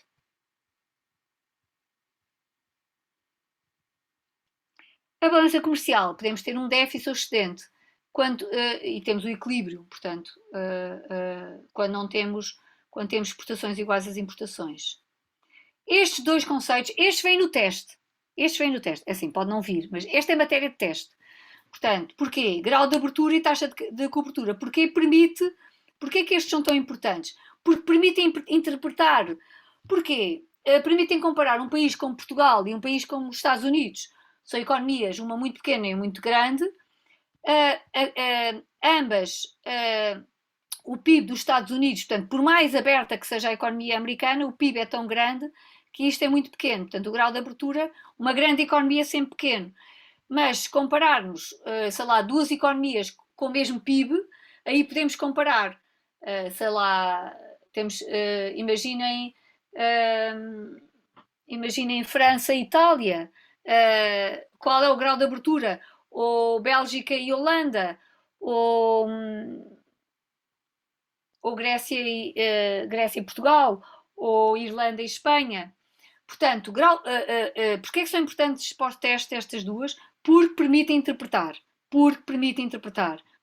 Pode não vir no teste, mas só para chamar a atenção. Portanto, o grau de abertura é todo o total das minhas importações mais exportações sobre o PIB. Portanto, permite interpretar quer o numerador, quer o denominador. Portanto, países muito grandes ou muito pequenos, vamos ver pelo PIB, e sei lá, imaginem, um país que quase só importa e exporta, tem um grau de abertura enorme. Um país que quase não importa e exporta, tem um grau de abertura muito pequeno. A taxa de cobertura é outra coisa. É quanto das minhas exportações são pagas pelas minhas importações. A exportação X é coberta pelo denominador M. Se for 1, quer dizer que eu importo e exporto igual. Se for meio, quer dizer que eu aqui, para cada 2 de importo, eu estou a exportar 1. Estou péssima. Se for 2, estou ótima. Quer dizer que eu exporto 2 vezes mais do que importo.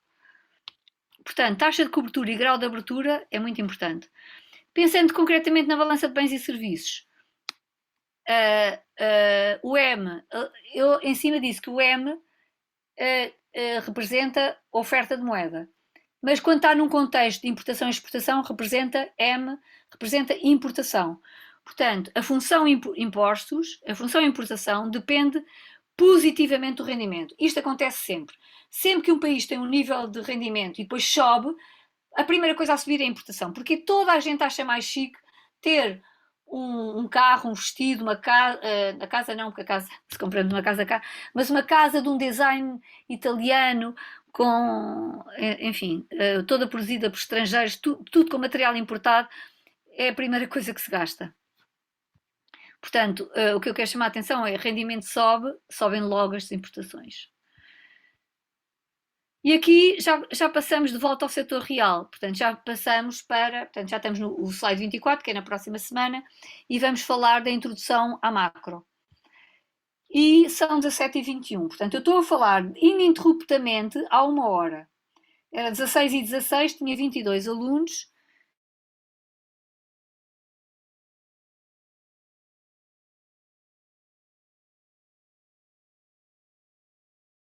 São Professora. 14. 14, portanto, nós começámos com 22 e estamos com 14. Como está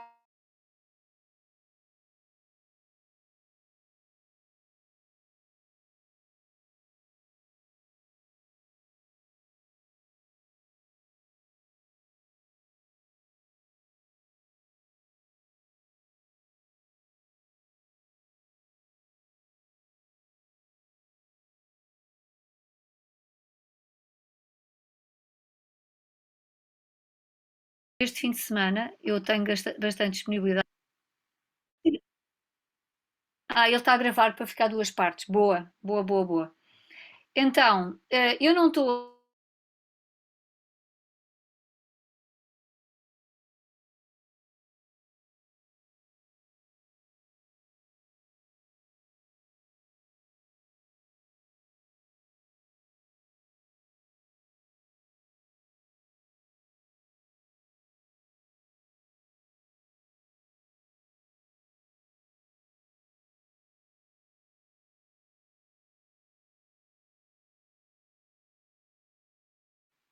Espera.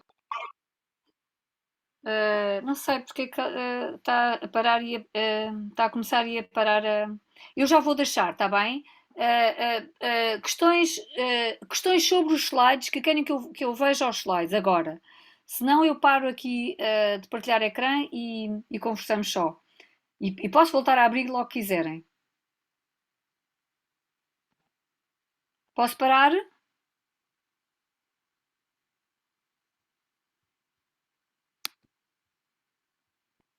Então, alguém me pediu os slides.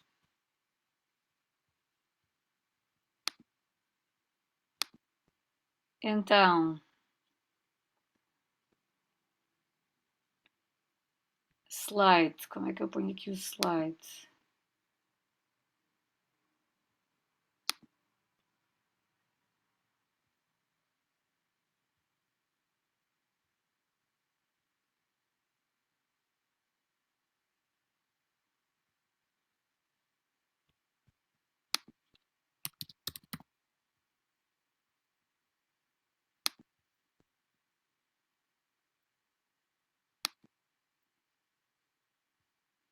Já conseguiram?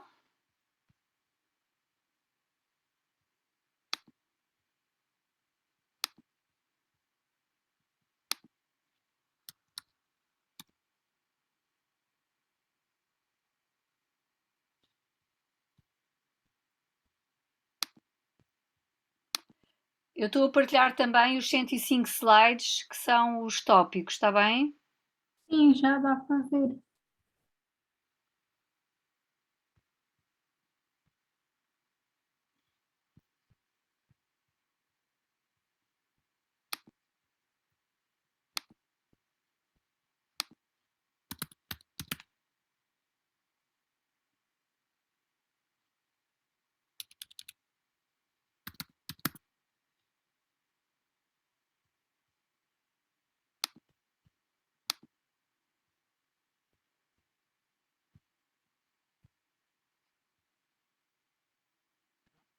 Já está?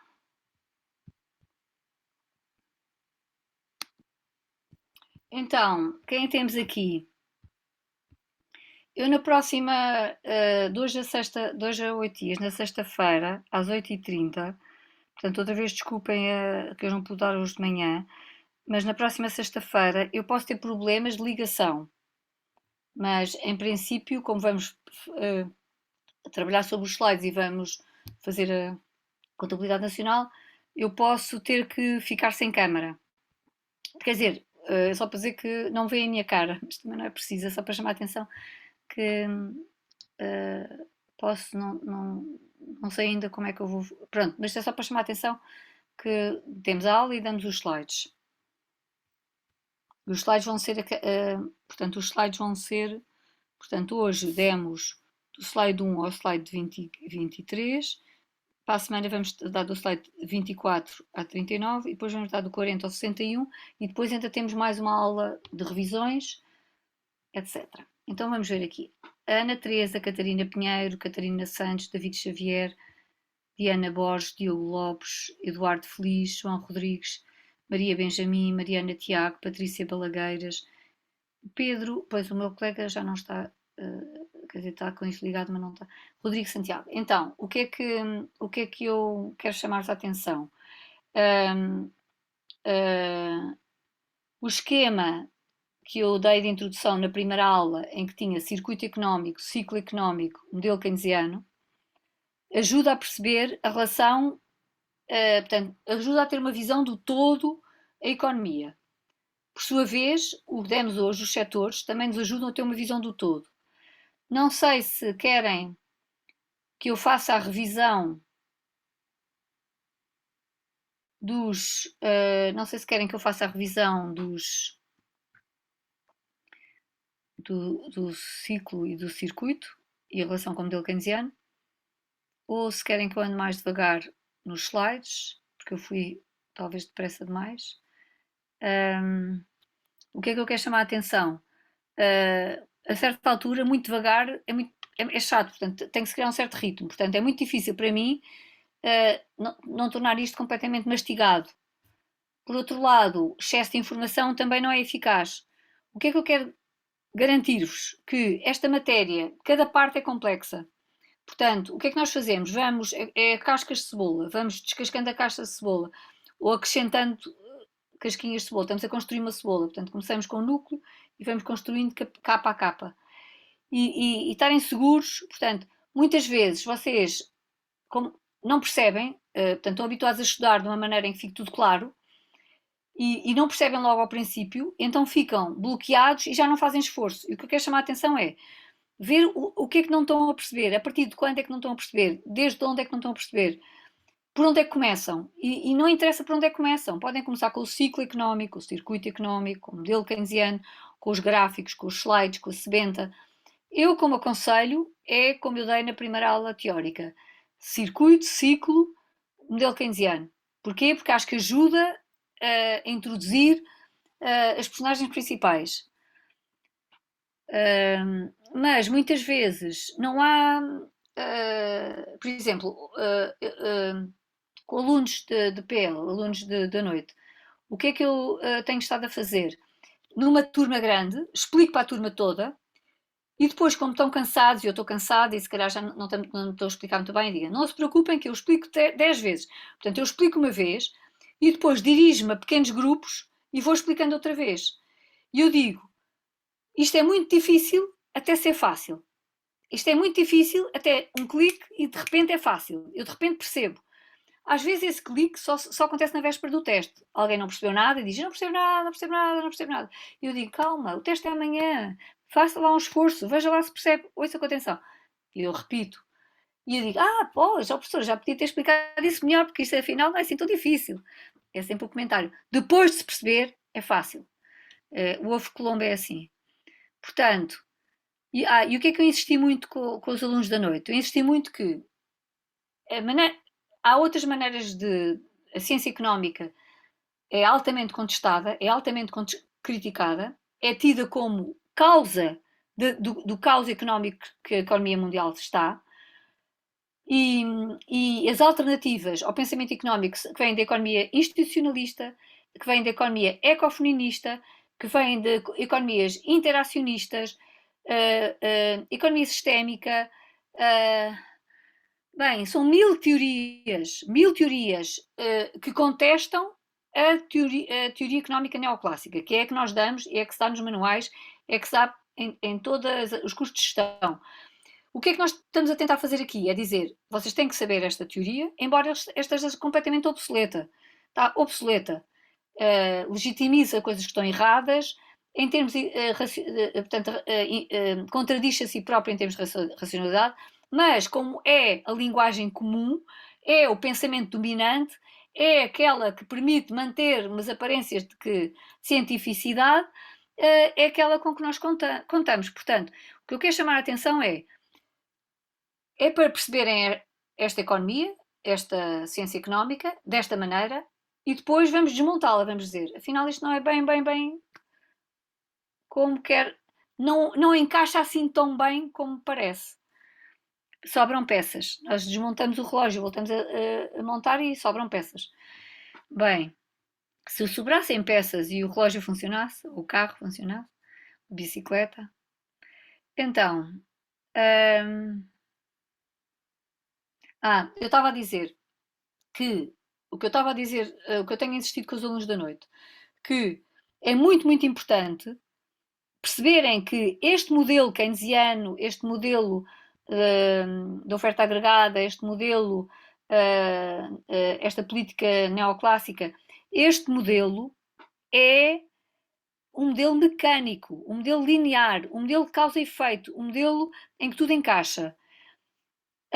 E a melhor forma de entendermos é olharmos para uma pessoa, eu, que tenho problemas de peso. Ora estou obesa, ora estou com anorexia. E tenho uma nutricionista, vou à minha nutricionista e a nutricionista olha para mim e diz, está com excesso de peso, vamos introduzir um regime alimentar baixo em calorias. Ou vou lá e estou com peso a menos, estou com anorexia, temos que introduzir aqui uma dieta muito rica em calorias. Outro exemplo, tenho uma criança em casa que está cheia de febre. A criança está cheia de febre, está cheia de febre, está cheia de febre. Já não posso ir à farmácia de serviço, não posso fazer mais nada, o que é que eu faço? Um banho de água fria e desgraçada da criança vai a tiritar para dentro da banheira para quê? Para baixar a febre. E estou a falar a sério, pode salvar a vida de uma criança. Porquê? Porque se a temperatura sobe menos, as crianças não têm um mecanismo de regulação da temperatura tão maduro como os adultos, entram em convulsões. Não sei se sabem disso, mas altas temperaturas em crianças podem ser muito perigosas. E de facto, pachos de água fria, um lençol frio, uma toalha fria, ou o próprio banho com gelo, que é terrível, não recomendo. É melhor terem xarope em casa. Mas o que é que eu quero chamar a atenção? A criança está com febre, eu vou baixar a temperatura. Ou a criança está aí com hipotermia, porque veio da prática teve a jogar na rua, e a criança vem molhada e cheia de frio, a tiritar de frio, está com hipotermia, eu vou embrulhá-la no cobertor e sacos de água quente e chazinho quente. Portanto, alguém com febre, vou baixar a temperatura, alguém com hipotermia, vou subir a temperatura. Terceiro exemplo. Estou numa sala, a sala está gelada e eu tenho que regular a temperatura. Se a sala está gelada, o que é que eu tenho que fazer? Aumentar a temperatura, dizer, esta sala está com uma temperatura de 10 graus, eu quero que esteja 18 ou 20 ou 21, não sei que temperatura é que eu quero. Ou a sala está a 40, eu digo, não, isto está assim insuportável, vamos baixar para 18, 20, 21. A temperatura agradável. Portanto, os três exemplos, o peso a mais, o peso a menos, a febre ou a anorexia, não, a febre ou a hipotermia, a sala quente ou sala fria, ambos é abrir torneira e fechar torneira. E eu tenho alunos que, passado 3 semanas de aulas, na véspera de teste, dizem assim, professora, explique lá outra vez a abrir torneira e fechar torneira. E eu venho com a lenga-lenga. A lenga-lenga é a seguinte, a economia está num estado que chamamos o diagnóstico. Qual é o estado? Conjuntura. Diagnóstico, conjuntura. Conjuntura de expansão, expansão, boom, risco de inflação, reinflação já a subir, terrível. Ou contração da economia, depressão, as empresas a fechar, despedir pessoal, recessão económica, desemprego a subir, desemprego a subir, a subir, a subir. Portanto, eu estou quente, quente, quente, quente, inflação, estou fria, fria, fria, fria, recessão e desemprego. E o que é que eu faço? Vou tentar políticas contracíclicas. O ciclo está assim, eu vou tentar diminuir a amplitude dos ciclos. O ciclo, em vez de andar com a montanha-russa, anda assim. Há países como a Austrália que nunca têm ciclos económicos. Porquê? Têm uma economia muito protegida, quase só negociam dentro do Commonwealth, do mercado comum do antigo Império Britânico. Portanto, conseguem reduzir, quase não têm, não têm, é incrível. Porquê? Estão no hemisfério sul, o hemisfério dos pobres, o hemisfério norte é que é o hemisfério dos ricos. Então, estão hiperprotegidos. O resto do mundo sofre ciclos. E o que é que, portanto, diagnóstico, conjuntura. Conjuntura é fase do ciclo económico em que eu estou. Diagnóstico, conjuntura, fase do ciclo económico que eu estou. Diagnóstico, conjuntura, PIB efetivo. Qual é o PIB onde eu estou? O PIB de 2019, o PIB de 2020, o PIB de 2000, o que é que eu estimo para 2022?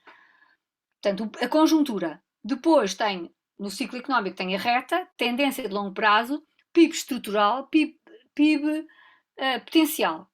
E são esses dados que eu tenho. Eu, Estado, tenho aqui o diagnóstico, como é que está esta pessoa em termos de peso, esta sala em termos de temperatura, esta criança em termos de febre, e tenho aqui as minhas respostas. Eu, Estado, vou definir políticas. E as políticas vão ser, de curto prazo, conjunturais, responder à crise estrutural. Crise estrutural de hipertensão, crise estrutural de hiperinflação e inflação, crise estrutural, crise conjuntural de inflação e desemprego. As crises estruturais não estou a ter em conta. As crises estruturais são crises como a pandemia, como a crise do ensino, como a crise financeira, como a crise da administração pública, como a crise da saúde. Portanto, tudo o que é estrutural é de longo prazo e não há política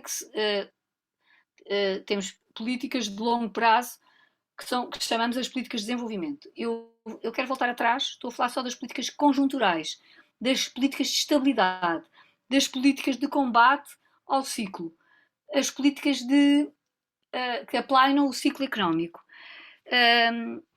Essas políticas são políticas keynesianas, são políticas de intervenção, são políticas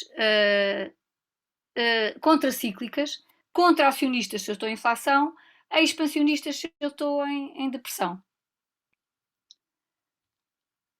Pronto, estava a tentar repetir o que eu tinha dito presencialmente aos alunos da noite. E vocês já devem estar cansados. Portanto, mais questões. É bom termos a aula gravada hoje. Para a semana não vamos gravar a aula. Nas outras semanas não vamos gravar as aulas. Mas fica o compromisso meu de repetir as aulas, de dar apoio, de substituir, claro, e dar aulas extra ou de apoio sempre que necessário. Todos têm acesso ao Moodle, menos quem foi a aluna que não tinha acesso ao Moodle? Fui eu, professora, mas já consegui. A Catarina Santos.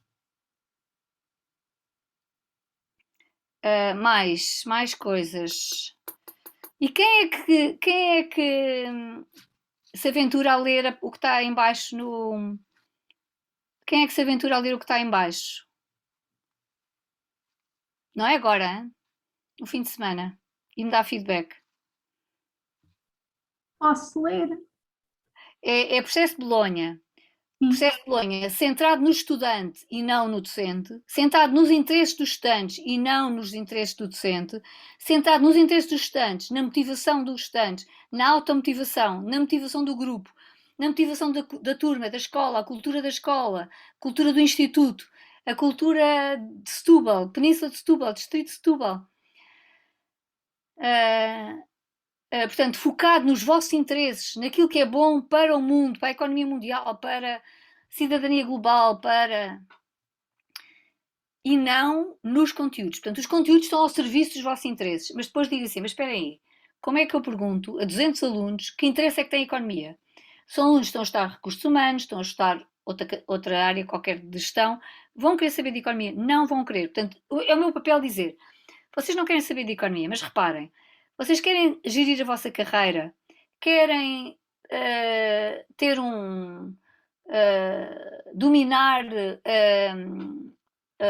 o que é preciso para definir uma estratégia empresarial, querem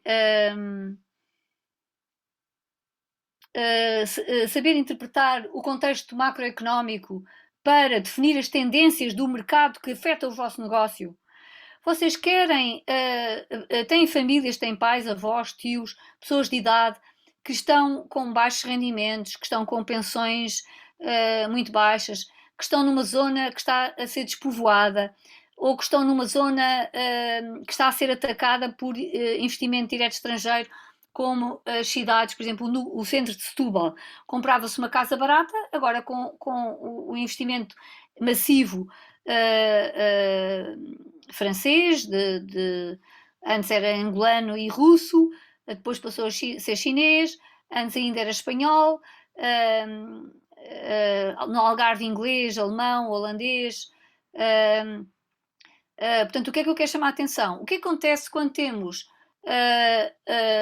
uma população com muito mais poder de compra a investir num território? O que acontece à população local? Perde poder de compra, portanto, os preços sobem. Qualquer pessoa percebe isso, não é preciso estudar economia. Portanto, o que é que se aprende a economia? A maior parte das pessoas não, toda a gente ouve falar de inflação, ouve falar de desemprego, ouve falar de investimento direto estrangeiro, de taxas de juro, de Banco Central, portanto, toda a gente ouve falar dos conceitos. Micro, não, os conceitos não são muito conhecidos. Agora, macro, toda a gente fala. As pessoas sentam-se numa esplanada e discutem. Então, Portugal deve estar no euro ou deve sair do euro? E discutimos como se fosse... imaginem, eu tenho um aneurisma cerebral e o meu neurocirurgião diz: a senhora tem que fazer uma operação porque eu tenho que tratar o seu aneurisma e só com uma cirurgia intracerebral é que pode resolver o seu problema. E eu vou comprar bifes ao talho e digo assim ao talhante: ó seu talhante, o senhor o que é que acha? O meu cirurgião disse para eu fazer uma operação em que vai mexer no meu cérebro. O que é que o senhor acha? O senhor que todos os dias lida com, com carcaças de animais, o que é que acha? Qual é a sua opinião? Alguém faz isso? Não. Mas economia toda a gente diz, toda a gente tem opinião sobre se Portugal deve estar no euro, deve sair do euro. O que eu quero chamar a atenção é que, por um lado, vocês acham, ou a maior parte da população acha que percebe alguma coisa de um bocadinho de economia, mas depois nem as suas próprias finanças, nem a sua própria carreira. Portanto, eu quero chamar a atenção que a literacia económica é crucial para a cidadania, mas ainda é mais importante para os gestores. Os gestores e as gestoras do século XXI precisam saber de macro. Porquê? Porque temos grandes desafios para a humanidade, grandes desafios que vão pôr tudo em causa. Não são só os desafios ambientais, são sociais, são da corrida ao armamento, são de literacia financeira, são de acesso à informação, são de acesso a informação básica, são acesso a bens, acesso à água potável, bem, as coisas mais inacreditáveis. Esses problemas não é no futuro, esses problemas já existem. Nós vivemos numa bolha, portanto, a bolha permite que vamos votar, estamos numa democracia. De 4 em 4 anos lembramos disto ou daquilo, isto está a correr tudo bem. Ou então dizemos um bocadinho mal, lemos qualquer coisa a dizer mal. O mundo tudo avança. Não, é estudar economia. E estudar economia, estudar os conceitos básicos, não é preciso saber tudo ao pormenor, mas saber buscar informação, saber ter alguma perspectiva crítica e ter, saber quais são as áreas controversas, qual é a polémica, o que é que dizem as teorias alternativas, o que é que diz a economia neoclássica e o que é que diz quem está, de facto, a criar nova teoria económica.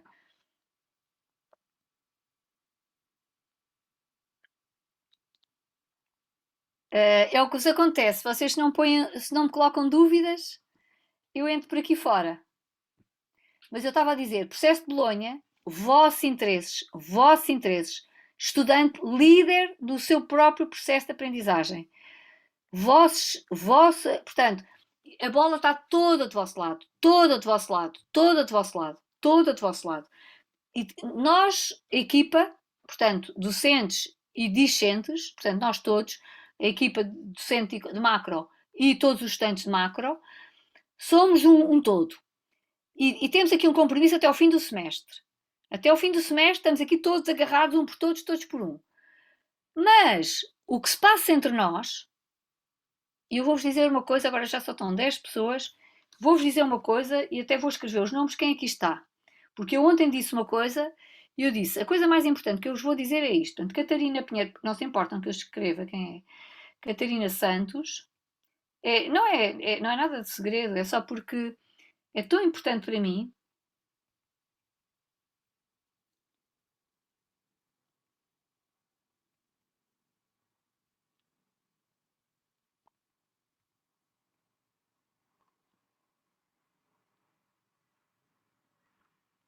É porque vocês são os sobreviventes, hein?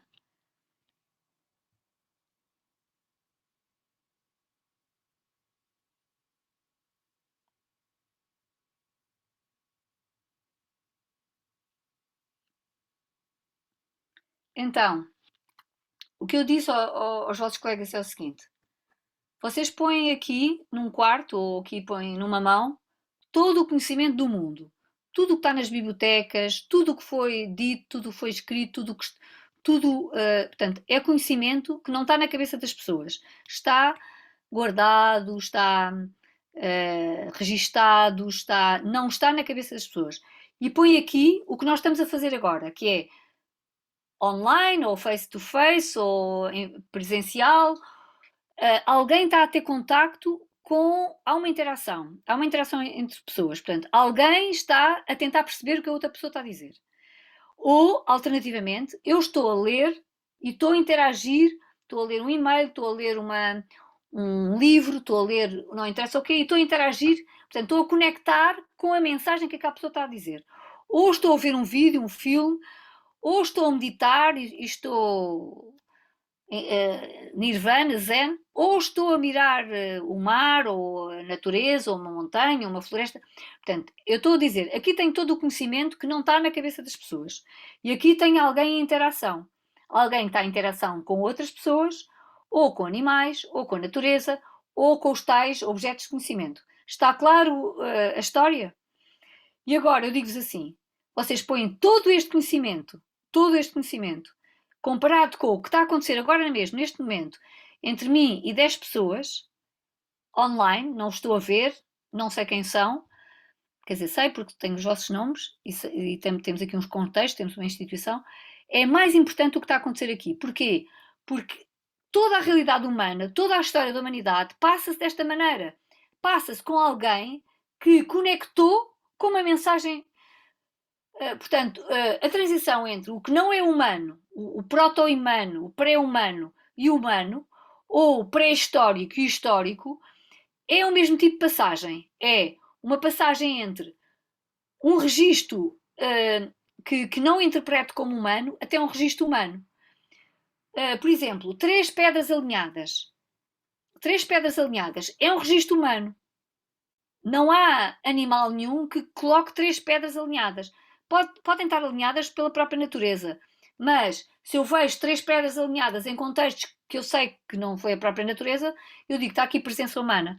O que é que eu quero chamar a atenção? É que toda a história da humanidade, e a história da humanidade não é muita, é 30 mil anos, 30 mil anos, temos registros, são muito recentes. Portanto, a pré-história, portanto, a passagem à escrita há 5.500 anos, portanto, 3.500 anos antes da nossa era. A escrita suméria é a escrita dos sumérios e é a escrita cuneiforme, portanto, cunha. Uma cunha é fazer assim uma cunha é fazer uma marquinha, como se fosse um V. Portanto, eu tenho uma pedra e faço ali um V. Tic, tic, tic. Portanto, era só isso. E era por razões comerciais. Portanto, tabuletas, ossos que estão marcados com comerciais de trocas de animais. Portanto, eu deixo não sei quantos animais aqui e há um contrato entre as duas partes, em que eu tenho as tabuinhas. Essa é a primeira escrita. O que eu quero chamar a atenção é isto que está a acontecer agora é essa linhagem. Não é, é só para, é assim, o que está depositado e registado, se não houver ninguém para interpretar, vale zero. Zero. Podemos ter robôs a falar com robôs. Podemos ter toda a economia robotizada. Se não houver algum humano a interagir, não existe humanidade, não é? Pelo menos, eu sei que nós já estamos no mundo pós-humano. Portanto, já temos humanos não humanos a criar realidade que nos está a afetar a nós. Temos o robô que aspirou a casa, etc. Eu não quero entrar por aí. O que eu quero chamar a atenção é não há evolução da humanidade sem haver humanos que se entendam. Portanto, o que eu quero chamar a atenção é, durante um semestre, o nosso desafio é que nos entendamos todos. E foi isso que eu disse a semana passada, que o mais importante que todos os conteúdos que eu vos passe é aquilo que eu conseguir motivar-vos na aula. Ou motivar-vos com o que escrevo no programa. Ou o meu colega. Ou, imaginem, eu tenho uma turma inteira e a turma inteira está, às vezes acontece, a turma inteira a dizer não percebemos nada, não percebe nada. E depois eu lá consigo encontrar alguém